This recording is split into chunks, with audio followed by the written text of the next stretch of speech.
The Washington Commanders entered 2024 with as many question marks as an NFL team can have. A rookie quarterback, a head coach new to the organization, and a complete haul of free agent pieces added to attempt a revitalization of what had once been a proud franchise in the American capital. Coming off of a 4-13 record in 2023, good for second worst in the league, the new owner of the Commanders, Josh Harris, knew changes needed to be made. And I mean, boy, has he made some good ones. With the second pick in the 2024 NFL Draft, the Washington Commanders select Jayden Daniels, quarterback, LSU.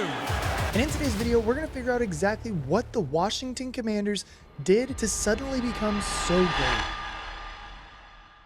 Are you looking for a new book this football season? BetUS is the answer. They have the fastest and easiest payouts in the industry, along with 24/7 personalized service, 365 days a year. Not only that, but they have live wagering on all major games, so if you see something mid-game and want to make a wager on it, you can. And the best part is you get 10% back on your net losses twice a year. And now look, you guys knew I had to come through with you guys for a promo code, so make sure that you guys are using code YouTube150 for a nice 150% deposit bonus on up to $2,000. That's right, we were doing 125%, but we said screw that, we're giving you guys 150% instead. Again, that is promo code YouTube150 for a 150% deposit bonus on up to $2,000. Again, thank you to BetUS for sponsoring today's video, but for now, let's hop back into it. Going into his first full season as owner, Josh Harris pushed Martin Mayhem to an advisory role, bringing in Adam Peters, formerly from the 49ers front office, to be Washington's general manager. Harris also fired head coach Ron Rivera after his fourth season with the team, after it was clear the game had moved beyond his older schemes. As a replacement, Dan Quinn, Cowboys defensive coordinator and former Atlanta head coach, not to mention the defensive coordinator of the Legion of Boom, became the franchise's newest head coach. Man, this is such an awesome moment,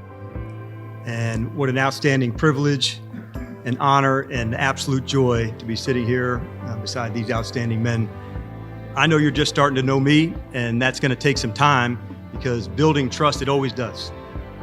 But I can't wait to start earning it, and that includes the players, it includes the staff, every single man, woman in this organization, and each and every fan, because that is who makes up the entire Washington Commanders team. Quinn reached outside of his coaching tree for an offensive game plan, tapping Cliff Kingsbury, formerly of the Arizona Cardinals and Texas Tech, as offensive coordinator. But he stayed local for defense, hiring Cowboys secondary coach Joe Witt Jr. as defensive coordinator. Quinn had fizzled out in Matt Ryan's final years with the Falcons, but transformed the Cowboys defense into a juggernaut ever since arriving. He was brought in as a veteran presence with 20 years of coaching experience who would steady the ship with a lot of young pieces coming together on this team. Word rebuild came up a couple of times during Adam's press conference.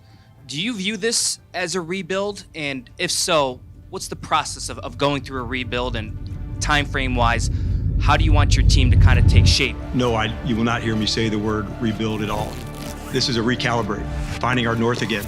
There is no timeline on that, but we will push it hard. Cliff Kingsbury would be trusted with the offense, and Dan Quinn was in a position to rebuild a Commanders defense that had finished dead last in scoring defense the previous season. And by now, with a new GM and a new coaching staff, the time came to rebuild the roster now. With the second most cap space in football, Adam Peters went to work primarily rebuilding the team's offensive line with Tyler Baisday and Nick Algretti, but also fortifying Quinn's defensive personnel with Frank Iluvu, Dorrance Armstrong, and Bobby Wagner. Not to mention veterans on mercenary deals like Jeremy Chin, Clyland Farrell, and even running back Austin Eckler. And with the team's much more simple weaknesses addressed, only one step remained: the 2024 NFL Draft. With the number 2 overall pick in hand, Washington had been searching for a franchise quarterback ever since Kirk Cousins' departure. And now, after Caleb Williams was locked in at number 1 to the Chicago Bears, the Commanders had their pick of an all-time quarterback class. A top-flight project, Drake May, there was little questions around their ultimate pick. With the second pick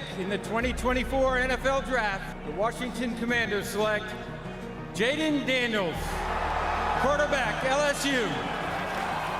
Daniels on the run and going down the sideline, caught by Brian Thomas Jr., and he will take it to the house. Daniels put the most impressive performances in the purple and gold since Joe Burrow, and Joe Burrow never ran a 4.5 40-yard dash. It was reported that Daniels was absolutely adored by scouts for his football IQ and vision, as well as his decision-making and physical ability to dominate every inch of the field. There were definitely concerns surrounding his size, weighing only 185 pounds on a 6'3" frame, but everything about Jayden Daniels shouted elite, and the Commanders wouldn't let him pass them by. I think that that Jayden has a good opportunity to be an outstanding player, and he showed that this year. He won the Heisman Trophy, and he had a lot of great plays. I think for him, a lot of his throws come outside the numbers. He's very fast. He's an excellent runner and scrambler. I think he's going to have to learn to stay in the pocket and read coverages and throw the ball, but he's capable of doing that. And honestly, with the future of their franchise now selected in Jayden Daniels, the Washington Commanders actually had a sneakily excellent draft class. Second-round pick Johnny Newton was a first-team All-American who fell out of the first due to injury concerns despite being the highest-rated interior D lineman in the class. Later picks like Michigan corner Mike Sanrinstill and Washington defensive back Dominique Hampton infused some youth into the defense, while Rice wide receiver Luke McCaffrey was brought in as a weapon to develop alongside Jayden Daniels, and TCU O-lineman Brandon Coleman was drafted to keep the young quarterback upright. And I mean, honestly, this draft hit on every remaining spot that the Commanders needed to fill. And suddenly, because of that, the questions around the Commanders didn't become what was wrong with their roster, but what could they actually do with all the talent and all the people that they had brought in for this season. Daniels did enter training camp as the presumed starter, but still had to earn the spot. In his first preseason game, he definitely impressed, completing 2 of 3 passes for 45 yards and rushing for a touchdown before sitting for most of the game. In preseason week 2, Daniels was also held back a little bit, playing just 2 series before being pulled, and despite the limited looks, Washington named him the starter a month before the season began. And I mean, honestly, by all appearances, Jayden Daniels was basically the perfect fit for Cliff Kingsbury's offense. I mean, in retrospect too, his offense has worked for quarterbacks similar to Jayden Daniels' build. I mean, it sort of worked for Kyler, but even in college more so, it worked for guys like Caleb Williams. Daniels was able to escape and use his legs as often as anyone, while also having time and opportunities to show off his cannon of an arm. But again, the real question was, would it translate to real NFL games? Daniels and the Commanders didn't have high expectations coming into the season, with an over-under line of 6.5 wins, setting the table for a small step forward, promising more to come. And I mean, honestly, week 1 did reflect this. On his first career snap, Jayden fumbled the football and Washington didn't score until their 3rd possession of the game while down 2 scores. By the end of that game, however, things started to snap into place. Daniels scored 2 rushing touchdowns in the final 20 minutes, and while they couldn't topple the Buccaneers, the Commanders had signs of life. And after that loss, everything changed in Washington. The team went 18 straight possessions over the course of 3 straight games without turning the ball over or even punting. And even when that streak broke with an interception against the Cardinals in week 4, Daniels showed even more poise, scoring 27 more points against the Cardinals on their home turf after turning it over. The Commanders did start the season with a loss, but since that loss have rattled off 4 wins, including the absolute whooping that they gave out to the Browns last week. I think what's more impressive about just the whole time, or just the run that they've had right now, is how they've basically just trusted Jayden Daniels even before the media, myself, and everybody basically that wasn't a Commanders fan was trusting Jayden Daniels. They believed in their guy, and now everybody is recognizing how good he is. And due to that, the momentum has completely shifted for the Commanders. I mean, honestly, every single game that they have played this year has showed a different, basically just a different element from this offense, defense, hell, even the special teams, of how they are just such a well-rounded NFL team, and honestly might be a scary team to play right now. Against the Giants, the run game dominated, allowing for time of possession control. In Cincinnati, the defense buckled, so Daniels and his offense rose up, scoring 38 points, while the rookie aired the ball out for over 250 yards. Against the Cardinals, the defense came out to play, sacking Kyler Murray 4 times and recovering a fumble for a turnover, while a balanced offensive attack dropped 42 points. And most recently against the Browns, the dude showed his absolute dominance against them. Like, I mean, even against a great defense, he was sacked 3 times, but threw for 238 yards against a top 5 secondary, while also rushing for 82 yards. As of this video right now, the Commanders are sitting at 4-1 while fielding an offensive grade just outside of the top 10 by Pro Football Focus, above the Bengals and Packers and even the Seahawks too. Brian Robinson Jr. has broken out on the ground, leading the team with 5 total touchdowns, while veteran Austin Eckler has been a solid contributor when healthy, good for 7.9 yards per carry. Through the air though, the team has done their job to elevate Jayden Daniels, with Scary Terry McLaurin Warren, connecting with his 11th quarterback in Washington, averaging 60 yards per game in a run-first offense, while other veterans like Zach Ertz have been solid options working downfield, even if they haven't found the end zone yet. And I mean, honestly, this offense has looked insane. I mean, they're averaging like 31 points a game and dominating the time of possession part of the game too. And I mean, even if you watch the last two games against the Cardinals and the Browns, they are getting those leads and maintaining them. They are not giving them up either. And while yes, the Commanders defense hasn't necessarily been great right now, something will start to kind of come around, I think, as the season goes on. And that even comes with a little bit of luck as well. Like, I mean, through 5 weeks, the Commanders have grabbed 0 interceptions from opposing quarterbacks,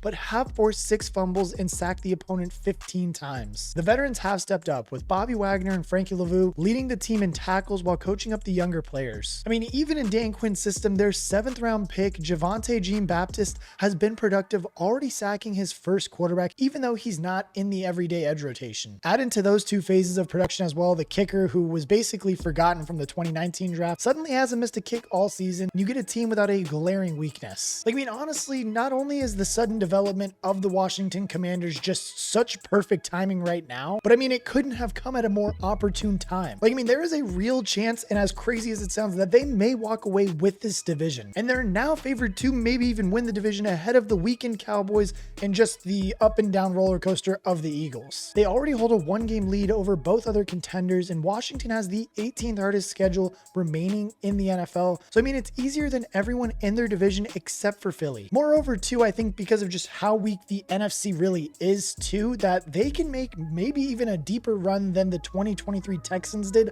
last year. I mean, through week 5 so far, the only other team that has a better record than the Commanders is the Vikings, who are undefeated right now. And honestly, we're kind of up in the air still if we're like, they're legit or are they not legit. I do think they are legit. That's my opinion. But a lot of people are still kind of questioning the Vikings to see, is it just because of that defense, or how good are they actually going to maintain this dominance that they have had? But I mean, even besides the Vikings and just the other contenders that are in that conference, like the Lions and 49ers, they honestly have looked weak at one point or another. And now, yes, I'm not saying that the Commanders are going to go out and win the Super Bowl with Jayden Daniels as a rookie. That would be insane if that happened. But who knows? I mean, it could happen. It is the NFL. But I mean, winning the division and getting just a good start, hell, maybe even somehow clinching home field advantage in the playoffs. I know it's far away. They could lose every single game from now, of course.